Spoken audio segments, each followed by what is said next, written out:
So I'm just going to turn it over to Mark Flaherty here. And we'll get started with the panel discussion, and then we'll have time for questions at the end.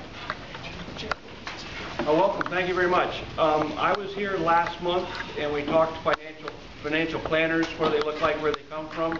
I know we've got some additional students in here today. So let me give a brief background. Over the last several years, the Financial Planning Association, which I represent, I'm on the board, has come forward and presented basically a group of people to talk about financial planning. In March, I talked about what are financial planners, what we do, what's the cycle of financial planning, how we can, how we assist clients and that kind of thing. Today, as you'll see, we've opened it up quite a bit intentionally. We've got, I think, a pretty interesting panel here because it's very diverse. We're missing one person, so I'm going to be, not only am I going to be the cat herder, but I'm also going to be Vivian Honeycutt of Honeycutt Financial, who is a fee-based planner. So I'm going to be the fee-only planner in the discussions if you have questions.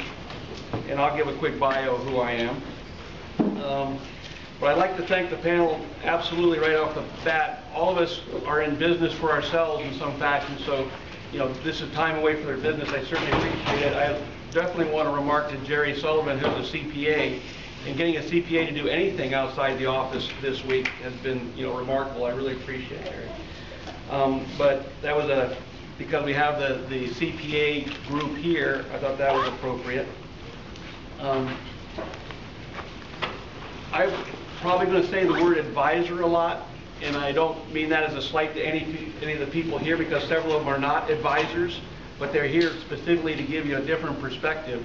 We've got Jerry, the CPA, we've got the investment management, we've got the trader, and after my last thing, I had a lot of questions of people who want to know about trading.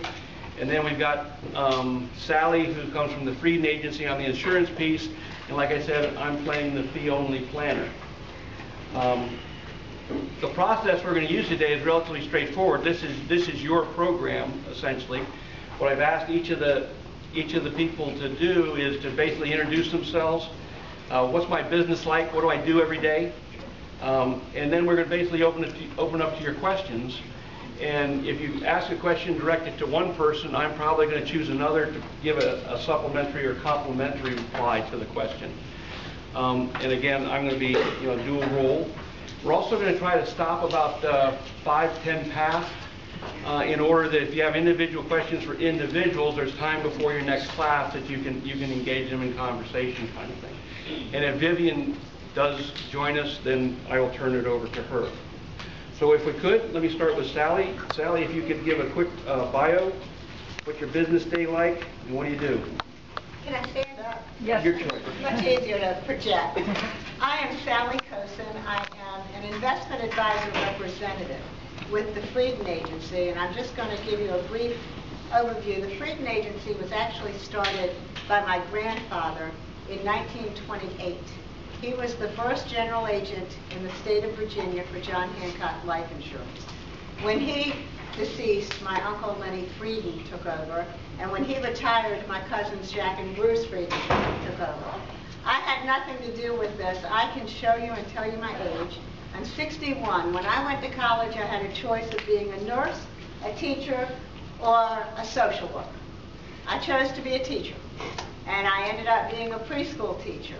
To make a long story short, do I have about 2 minutes? 3 or 4. Oh, okay. To make a long story short, after I moved from here to Lexington, Kentucky, I founded a preschool, and then I helped found the Children's Museum, which is where I sort of saw the business world. And then when we moved back here, 15 years later, I didn't know what to do with my life. And what happened was my husband's grandmother had a stroke. And when she was put into a nursing home, I saw something that just made an impression on me. The people who came to visit their loved ones in the facility were aging in front of my eyes. I saw them physically, financially, and emotionally fall apart. And I was at a party with my cousin Bruce Frieden, And I asked him, was there something for long-term care? There's insurance for everything else. And he said to me, yes, there's long-term care insurance. And that's when my life, career-wise, changed 180 degrees. I realized I'm going to still educate, but now I'm going to educate adults instead of children, and I'm going to explain about long-term care insurance and how it protects their income and their assets. So that's basically what I do. As far as the beauty of what I do and why you might be interested in it is, unlike real estate, where if I was a realtor, I might be crying the last few years. With insurance and investments, there's always a product that I've got available to meet my client's needs. So if I'm talking to somebody who might need long-term care insurance, and then the next thing they're concerned about life insurance for a key man employee, or they might need disability insurance because they know that they're working, and if God forbid something happens and they become disabled, they better have disability insurance. I can switch gears at any point, and I can help them with an annuity so that when they retire, they've got that income stream for life. So basically, the beauty is, as long as there's a need to be met, I can probably help them reach their goal. And I'll end with, why would you want to do what I do? I would tell you that the beauty of the insurance industry is freedom. I have complete flexibility. When I want to go away, I go away. If I want to make a doctor's appointment, I don't have to go report to somebody and say, can I have an hour off? However, with that flexibility comes discipline, and you have got to make sure that you network a lot, prospect a lot, so that you can find the clients that you need. You have to make sure that you listen and that you meet their goals, not necessarily yours. If you meet their goals, you'll meet yours, I promise. But one of the greatest things also about this business, as far as financial security, the sky is the limit. I mean, you're in sales. Even though that is really secondary to what I do, as long as I'm helping others, in the long run, I'm also helping myself. And it's a very rewarding field because you know that every person that's walking, unfortunately, is going to die. They need life insurance. If they live a full life, they want to retire, you want to help them with that. If they have children, they want to educate them, you want to help them plan for their college needs. You want to plan for long-term care, long-term disability. There are just so many factions that a person needs to have a whole satisfying and comfortable life. And we have the privilege of allowing that.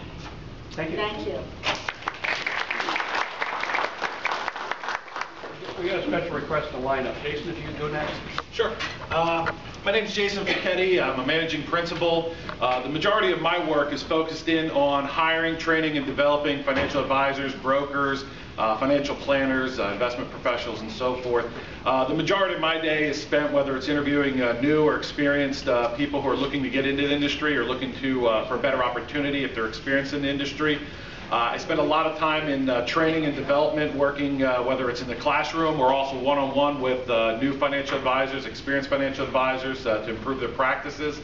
And then also I handle all what they call compliance, and they call it OSJ in our industry. It's the Office of Supervisory Jurisdiction. So I'm the one who has to review over everybody's trades, their cases, what they're doing when they place them, to make sure it's in the client's best interest, make sure it's meeting up with all the regulatory standards that are out there. Perfect. Vivian, why don't you go next? Hi, my name is Zeta. I apologize for being late. My name is Vivian Honeycutt. I'm a CFP and I'm in private practice. Mine's a little different from everyone else's, although I do refer business to Miss Sally. I am a fee-only practice. My clients pay me to look out for their best interest. I don't get commissions. I don't receive payments from anyone else, and I'm totally independent. It's really kind of fun.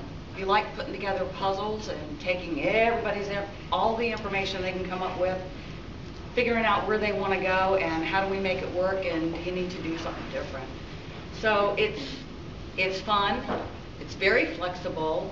course, your hours and your income depend on how hard you're willing to work.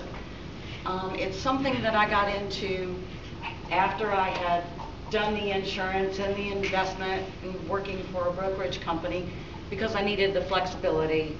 And I also ran into some issues with doing the suitability and stuff. It just works better for me as a private practitioner in a small office.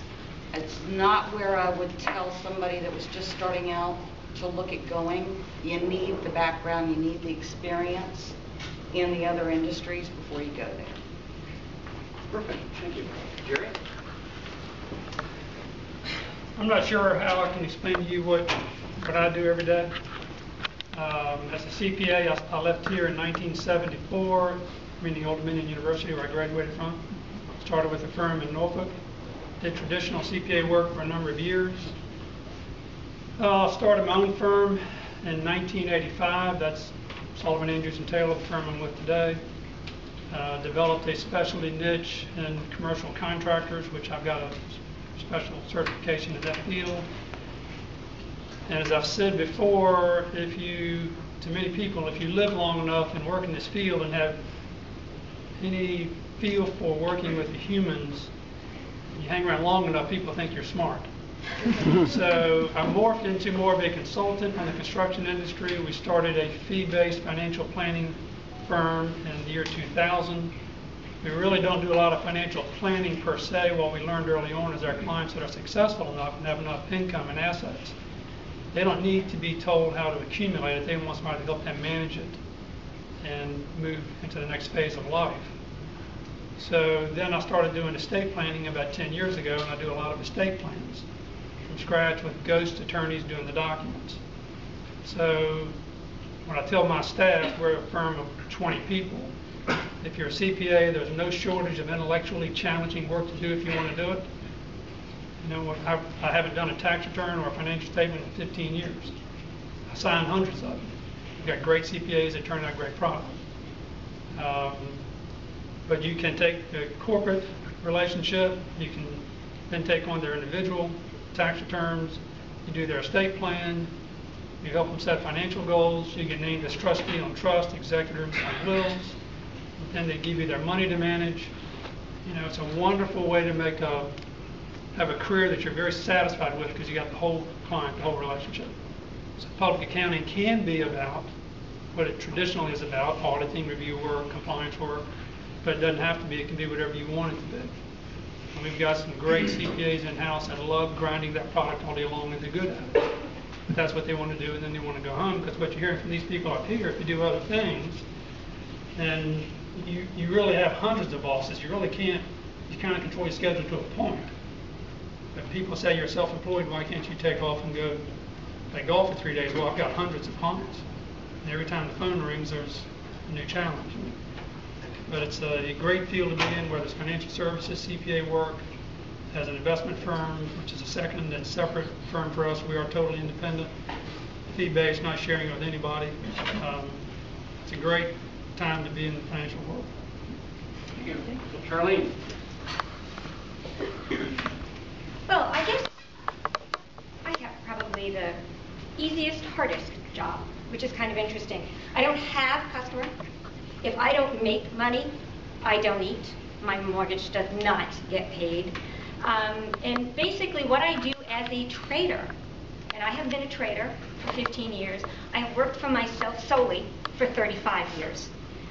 How I learned trading, for the most part, is read, do, and look for good products out there, good seminars, good classes that you can find from time to time that teaches you how to be a good trader. What would you think that a trader would do? Anybody? Okay, I trade options. I trade stocks. I trade property from time to time, not that much anymore, but you can pretty much trade anything. My forte is options and stocks, some derivatives. You can get into this as much or as little as you want, but my main thing and what I want to bring here to you is to make you understand that your money whatever money it is that you make should work harder than you do. Okay, if you make money and you sit it in the bank account and you're thinking, oh, well, someday, you know, that's going to be good. No, no, no, no. It should be working harder than you. Your money should be your employee. You need to make it work. I have found the best way to make it work is through stocks and options at this point in time. There will be a point where possibly bonds will be the time. There used to be, not that long ago, maybe 3 months, gold was doing pretty well, but we're not doing that much anymore. It is an asset class. All of these are asset classes that I'm talking about, and you need to make sure that you remember that. As a trader, what do I do during the day? I wake up 7 o'clock every single morning. I could not do anything if I chose to because I've got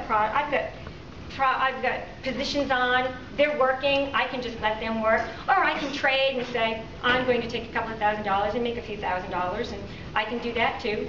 I do not day trade. You can day trade. I don't have the personality for it. There is a lot of different ways that you can get into trading, and I will welcome any information that you have. But my first thing to you is, it is not easy. You will lose your shirt if you do not watch out, and it is all on you. Your trade. You will never talk to anyone that tells you what to buy or what to sell. Don't ever do that. Okay? You do your homework. You decide what you want to do with it. You decide what your cost basis is, what you could lose, what you could win. I always look for three doors when I enter into anything. How am I going to get out of it? What am I going to get out of it? What am I going to lose?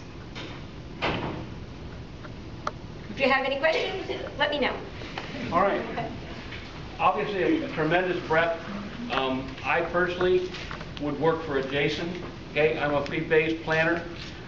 Work for a small company in town, and I would be working for Jason. He would be my supervisor. So that would be my role. So that's it. Your questions. Okay. No dead air. Not allowed. Yes, ma'am. What's the difference between a day trader and what you do? Okay, a day trader is someone that needs to go to cash every single night before the market closes. And that means, and I don't understand what that means. Okay, if you have $20,000 in a day trading account, you would probably be allowed to trade $60,000. But win, lose, or draw, by the end of the day, before the market closes, you are out of whatever trades that you've gotten into.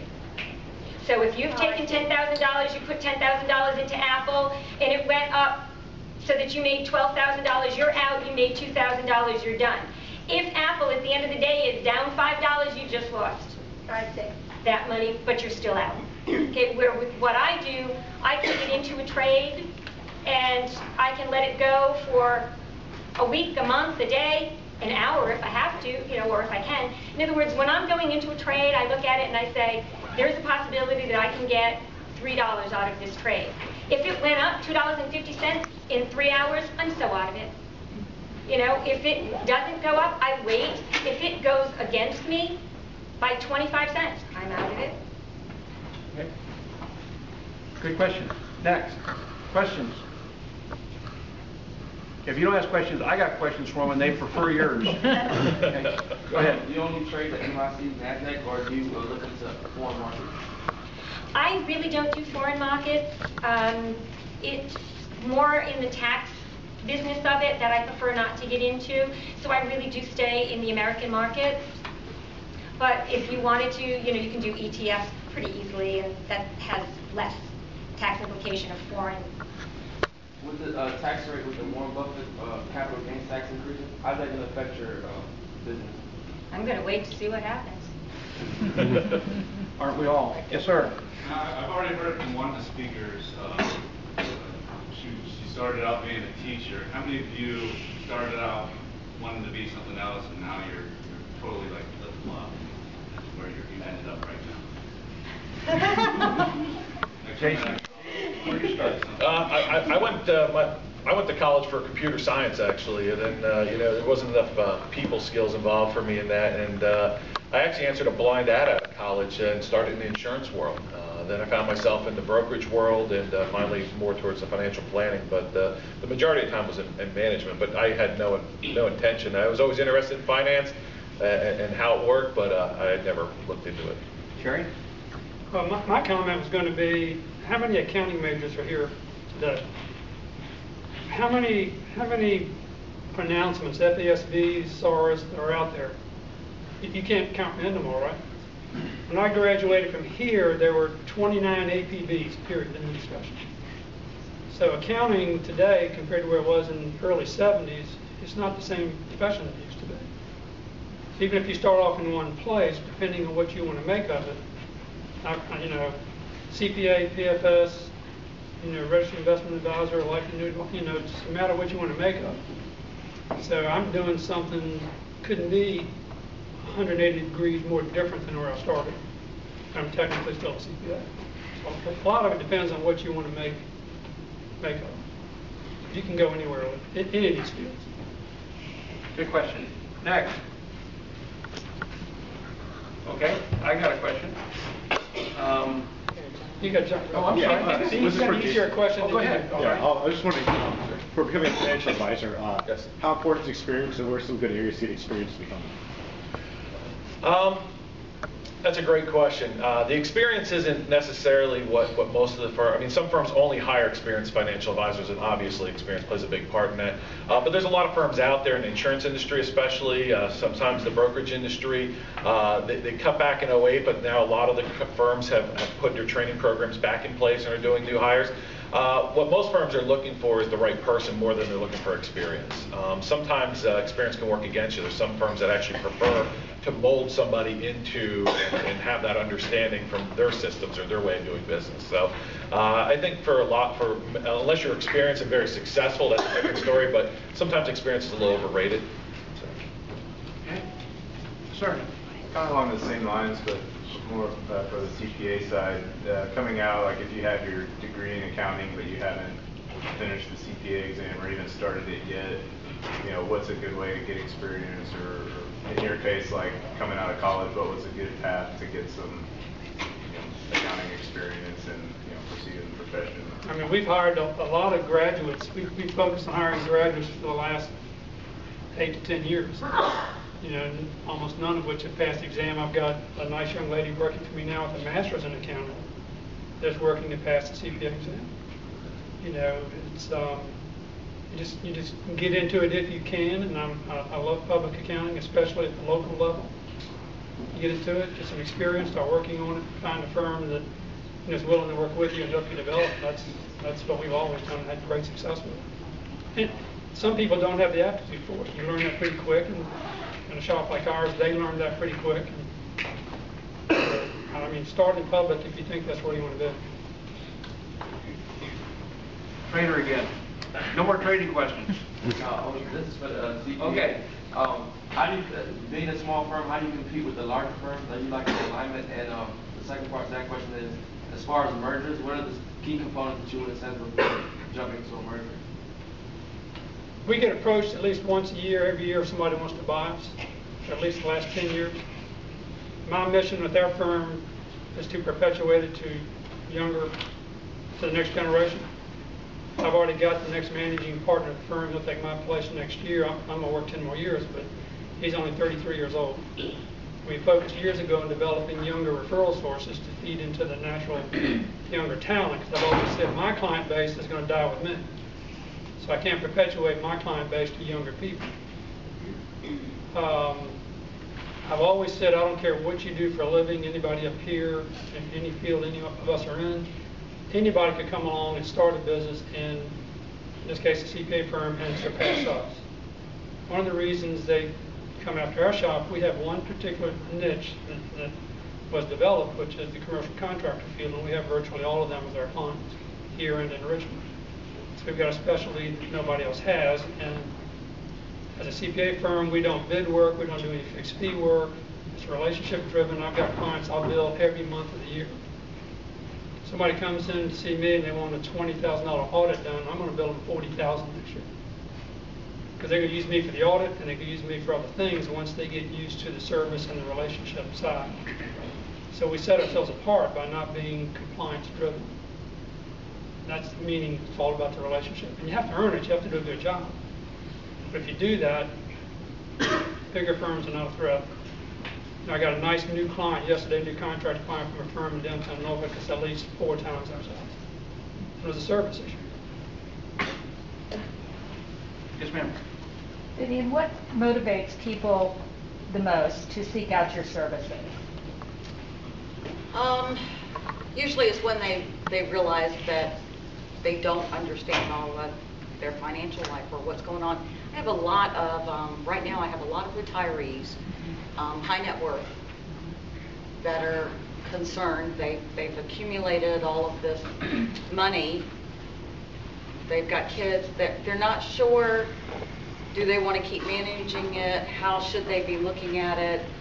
And then the other one, I'm kind of split, because then the other part are the 40-somethings that are high net worth, still working, earning a lot of money, getting set up for retirement, and trying to look at, and a lot of them don't have time to manage their own assets. So I may start off doing the financial planning part, getting all of that together, and then the next thing I know, they're like, and you're going to take over the assets, right? You're going to handle this. So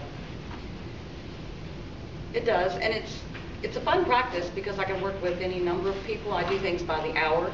I do it by plan. I do assets under management. It's basically whatever the client wants. And keeping it a small practice is by intention. So I have a lot of time to spend with it. Good. Question? Anyone? Yes, sir. This is for you. Do you have a minimum requirement of funds that they need to provide at the beginning of their relationship with you? No, some people don't do their fund management.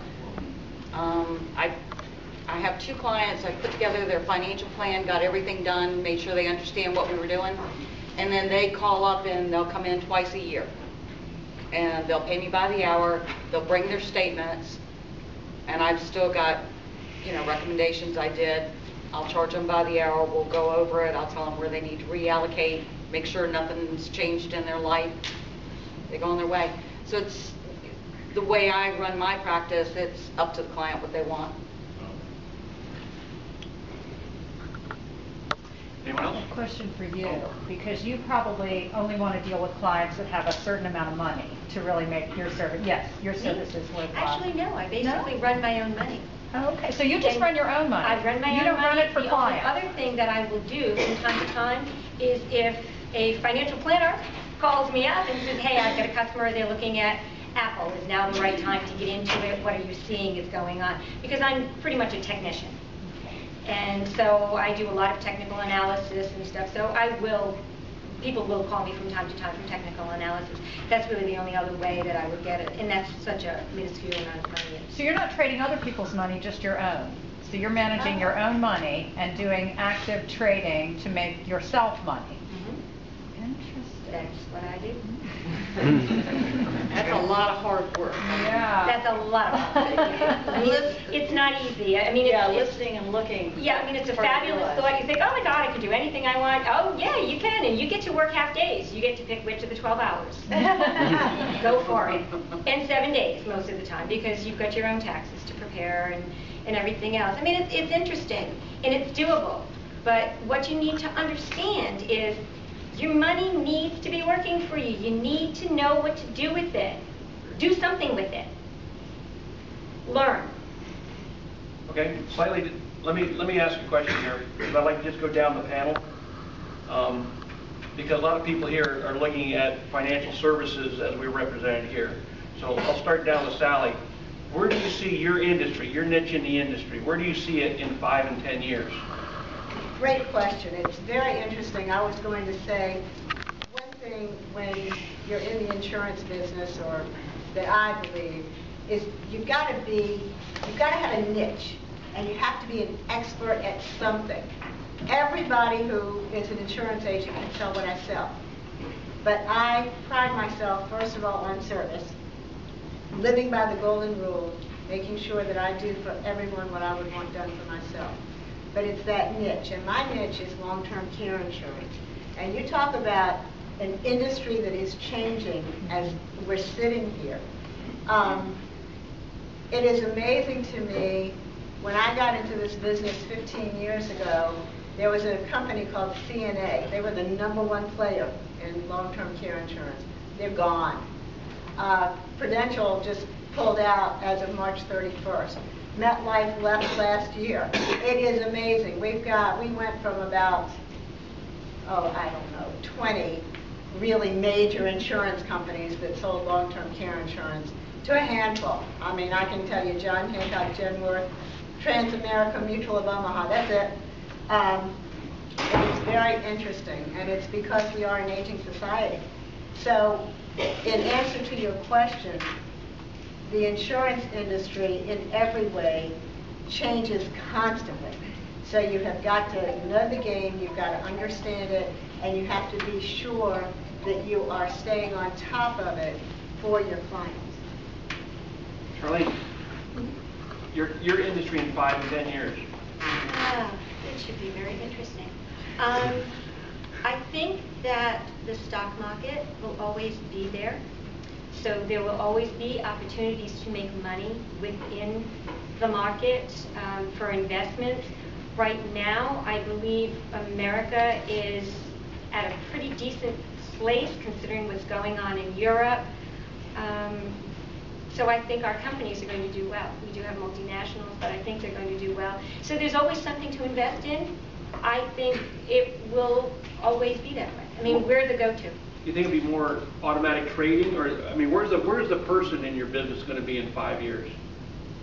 Or some computer program like It depends what you do. I mean, I've seen in 15 years of doing this, I've seen the black box trading come in, and it's phenomenal what will happen. I mean, you know that there's probably about 6 people in all of the country that do the algorithms that run the black boxes, and you know them because when it gets to a certain point, if the S&P is going to get to 1637 or something like that, it's like bang, everything sells off, and it's just a cascade. So it's very hard.